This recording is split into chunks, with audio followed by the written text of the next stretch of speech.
A kú déédé àsìkò yìí, kókó inú ìwé ìròyìn la mú wá fún yín láti inú àwọn ìwé ìròyìn ilẹ̀ Nàìjíríà. Orúkọ tèmi ni Ọmágbémisọ́lá Ọmọlọ́rọ̀mádé. Ẹgbẹ́ òṣìṣẹ́ Nigeria Labour Congress àti ẹgbẹ́ ẹ̀ka aládàáni ti pè fún ìdápadà owó jálá epo bẹtiró tí wọ́n fi owó kún lánàá láti iléeṣẹ́ NNPCL. Ilé epo NNPCL ti ṣe àlékún owó jálá epo sí N1,030 látòrí N897 ní ìlú Àbújá, nígbà tí ìpínlẹ̀ Èkó jẹ́ N998 látòrí N868.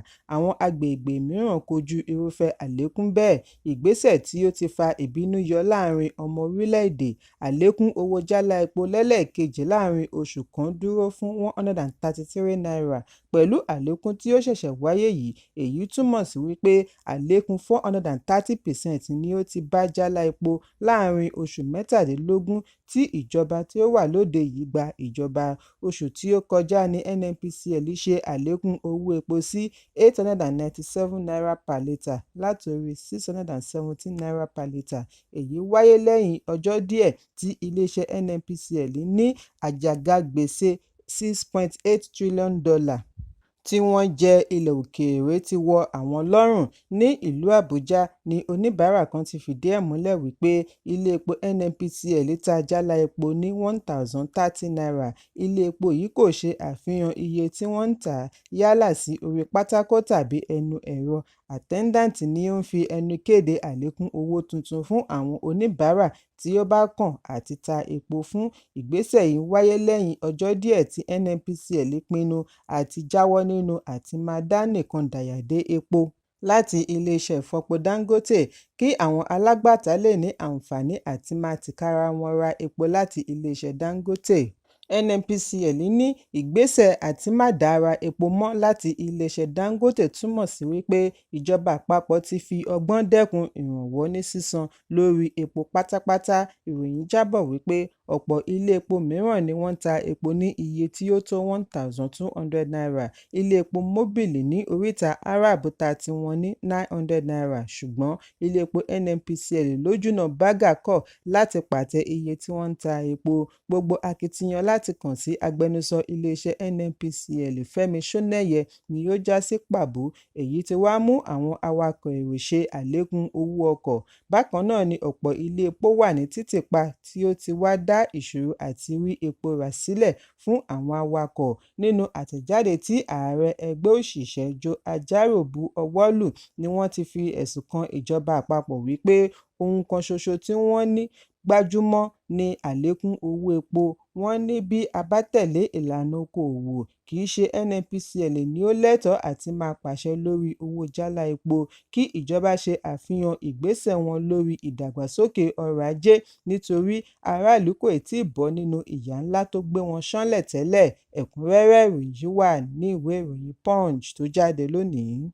Ikọ̀ ọlọ́pàá ìpínlẹ̀ Rivers ti bẹ̀rẹ̀ ìwádìí ní pẹrẹwu lórí rògbòdìyàn tí ó bẹ́ sílẹ̀ lẹ́yìn ìdìbò tí ó mú ìkọlù wáyé sí àwọn olú iléeṣẹ́ ìjọba ìbílẹ̀, tí ó yọrí sí ìṣòfò ẹ̀mí àti dídáná sun olú iléeṣẹ́ ìjọba ìbílẹ̀ 3 ní ọjọ́ Ajé.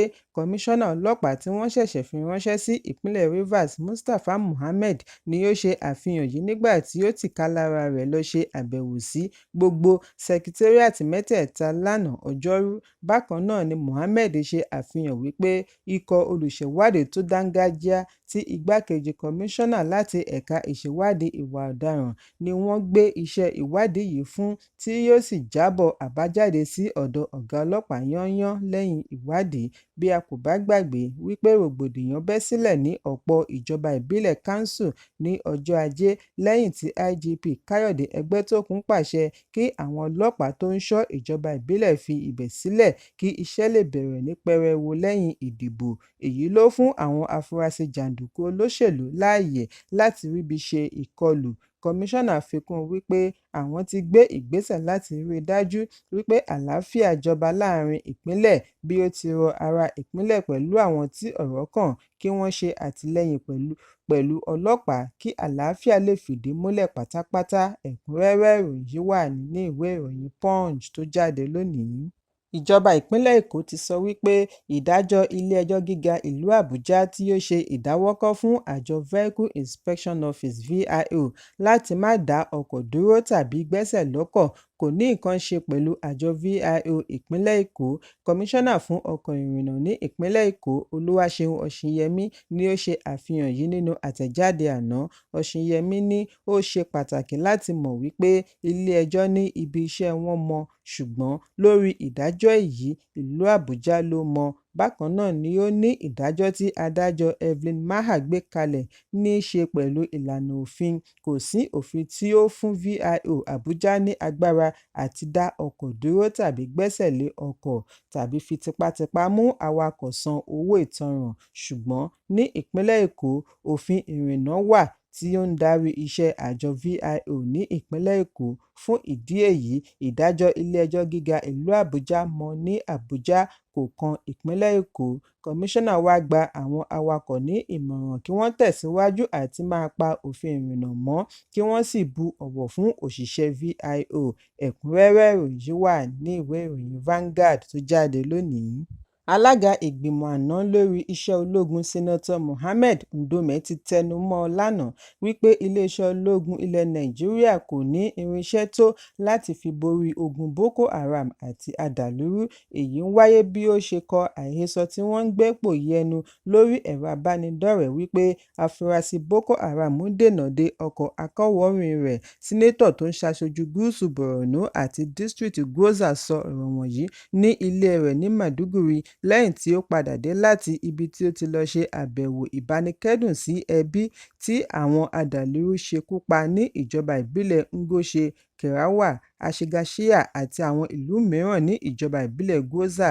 Ndome ní òun pẹ̀lú àwọn mìíràn tí ọ̀rọ̀ kàn ní àwọn jọ kọ́wọ̀ọ́rìn pẹ̀lú àwọn ológun láti lọ bá àwọn ará ìlú wọ̀nyí kẹ́dùn, tí wọ́n fi gba ìpè pàjáwìrì distress call wípé wọ́n ti dènà de àwọn awakọ̀ àti ológun ilẹ̀ Cameroon lójúnà Pọ̀ká sí Kerawa.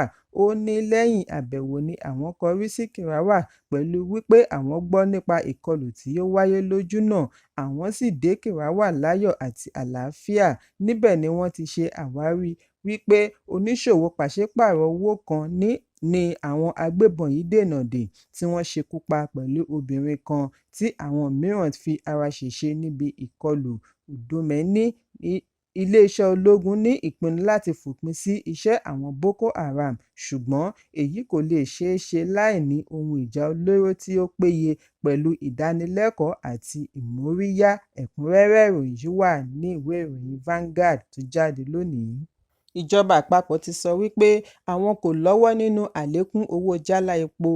Àná ọjọ́rú ni iléeṣẹ́ NNPCL ṣe àlékún owó jálá epo sí N1,030 ní ìlú Àbújá, N1,070 ní ẹkùn àríwá gúúsù, N998 ní ìpínlẹ̀ Èkó, N1,025 ní àwọn ibòmíràn ní gúúsù ìwọ̀ oòrùn, N1,045 ní gúúsù ìlà oòrùn àti N1,075 ní gúúsù gúúsù. Èyí ti wá fa oríṣiríṣi awuyewuye láàrin ọmọ orílẹ̀-èdè tí wọ́n ń ké sí Ààrẹ Bọ́lá Tinubu kí ó wá ọ̀nà àti dá àlékún yìí padà. Níbi ìfọ̀rọ̀wánilẹ́nuwò pẹ̀lú Mínísítà fún Ìròyìn àti Ìdánilẹ́kọ̀ọ́ Mohammed Idris ni ó ti sọ wípé kí wọ́n má fi ẹ̀sùn kọ́ ìjọba àpapọ̀ lọ́rùn lórí àlékún tí ó ṣẹ̀ṣẹ̀ wáyé yìí. Mínísítà ṣàlàyé wípé NNPCL ṣe ìpinnu yìí láti fi fèsì lórí ìṣòro tó ń kojú ẹ̀ka epo, bí wọ́n ti ní wọn kò tẹ̀lé àṣẹ kankan láti ọ̀dọ̀ ìjọba àpapọ̀ nítorí ìjọba kò ní agbára mọ́ láti sọ iye tí wọ́n á ta epo gẹ́gẹ́ bí ó ti wà ní ìlànà òfin Petroleum Industry Act (PIA). Idris ní láti oṣù karùn-ún ọdún 2023 ni ìrànwọ́ ti wá sí òpin. NNPCL kàn ń san àlékún díẹ̀ kí owó epo má bàa gajara lọ, ṣùgbọ́n ní báyìí agbára wọn ò gbé mọ́. NNPCL ní àwọn ò lára òfò mọ́ mínísítà wá gba ọmọ orílẹ̀-èdè ní ìyànjú kí wọ́n jẹ́ kí òye ìgbésẹ̀ NNPCL àti tìjọba yé wọn, bí ó ti fi dá wọn lójú wípé gbẹ̀yìngbẹ́yín owó epo á padà wálẹ̀. Ó ní ìjọba yóò tẹ̀síwájú láti máa lo owó tí wọ́n fi pamọ́ nídìí ìrànwọ́ fún ohun amáyédẹrùn tí ó ṣe kókó jùlọ bíi ètò ẹ̀kọ́, ètò ìlera, ààbò àti bẹ́ẹ̀ bẹ́ẹ̀ lọ. Mínísítà fi kún un wípé ìgbésẹ̀ ìdókòòwò lórí CNG tí ìjọba ṣe náà wà lára ìgbésẹ̀ láti mú ayé dẹrùn. Ẹ̀kúnrẹ́rẹ́ ìròyìn yìí wà ní ìwé ìròyìn Daily Trust tó jáde lónìí. Kókó inú ìwé ìròyìn tòní kò ní jù báyìí lọ. Ẹ pàdé mi ní ìrọ̀lẹ́ fún àkọ́tún ìròyìn. Kí a tó lọ, ẹ má ṣaláì fi àkíyèsí yín ránṣẹ́ kí ẹ sì bá wa subscribe sójú náà wa lórí YouTube kí kókó inú ìwé ìròyìn lè máa tẹ̀ yín lọ́wọ́ ní kíákíá.